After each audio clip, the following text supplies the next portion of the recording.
Olá, eu sou o professor Flávio Coutinho e essa é a terceira aula que a gente vai falar sobre HTML. E nela a gente vai falar sobre tabelas, tesouros e piratas. Na última aula a gente viu algumas tags de importância, por exemplo, a tag strong, tag am de ênfase, mark para poder marcar o texto, del e ins de insert para poder mostrar texto que foi excluído ou inserido. Vimos também listas ordenadas e não ordenadas. Vimos que a gente pode criar hiperlinks usando o elemento a com o atributo href, especificando qual que é o caminho do recurso, que pode ser uma outra página, por exemplo.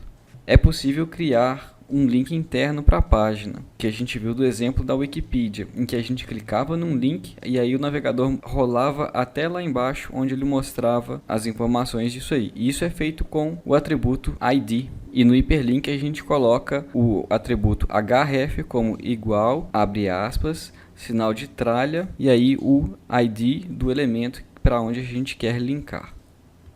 Vimos também como que a gente faz para poder criar links, para poder enviar e-mails e também como usar o atributo target do hiperlink para poder abrir o hiperlink em uma nova aba, em vez de na mesma. Nós vimos o que são elementos inline e o que são elementos block, sendo que os inline são aqueles que não fazem quebra de linha, por exemplo, o strong, ao passo que os block eles fazem a quebra de linha e tipicamente ocupam a largura inteira que está disponível, por exemplo, o parágrafo.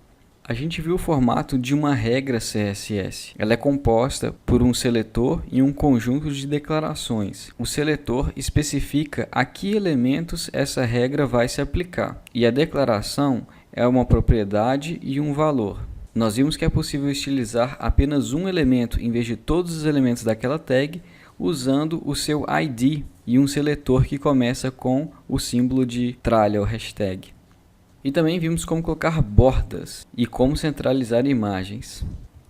Hoje nós vamos ver tabelas simples, tabelas completas, como estilizar tabelas e então nós vamos falar sobre piratas.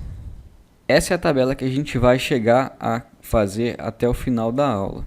Nós vamos criar a estrutura dela em HTML e depois a gente vai estilizá-la usando CSS. Vamos falar então o que compõe uma tabela, que partes a gente pode olhar para essa tabela e falar que ela possui. Bom, ela tem linhas e colunas, sendo que uma dessas linhas é a linha do cabeçalho, outra dessas linhas é a linha do rodapé, a última lá embaixo.